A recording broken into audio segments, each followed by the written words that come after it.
And good morning mga love! Another day, another vlog! So, let's unbox na naman ang bagong package. Actually, meron na ako nito dati. Sobrang ganda ng quality. At ito nga ang steamer. Bumili ako ng bago hindi dahil sa hindi matibay yung nauna kong binili, kundi dahil nasira siya ng mga anak ko, nahatak nila yung saksakan. So, since wala nang time ang aking asawa para paggawa siya yung saksakan, dinate na lang namin siya and bumili kami ng bago. And same style, same quality, ang ganda-ganda pa rin. Actually, marami nang hingi na sa akin ng link nito. And kung gusto niyo ding umorder nito, I'll just put the link in the comment section. So, ito na yung mga parts niya. Ilagay na natin. Ito yung pinaka-stand niya para ilagay yung mga sabitan, yung steamer, at yung hanger ng steamer. Meron na rin siyang board na pwede mong paglapatan ng damit kung gusto mong mas madiin ang gawin mo.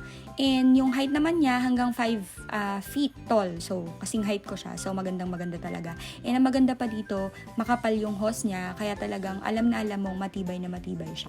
So, that's basically it. Napakaganda ng product na to. Kaya, bilhin na rin kayo. So, ito yung pinaka-itsura na kapag tapos niya siyang i-assemble.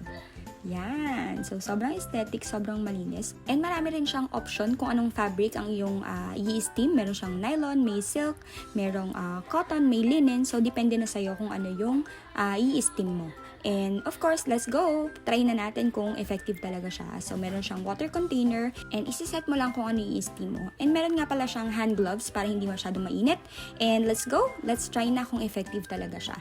Actually, napakaganda talaga nito kaya gustong-gusto ko siya kasi ang bilis mo lang siyang hagurin at mauunat agad siya, mawawala agad yung lukod ng damit. So, ayan na yung pinaka-board na pwede mong paglapatan ng damit. Pwede rin namang hindi, kasi very simple lang naman talaga. Hagurin mo lang, papadaanin mo lang sa gusot na part ng damit, and voila! Makinis na siya at wala na siyang gusot, diba? So, madumi pa yung damit, pero kitang-kita na talagang wala ng lukot. Isang hagod lang. As in, literal, isang hagod lang. Kaya, kung gusto mo nito, alam mo na, check mo na lang sa comment section ng link para makabili ka na din. Ayan! Napakadali ng trabaho nating mga nanay. So, again, kung gusto mo nito, check the link below. Thank you so much for watching. Bye!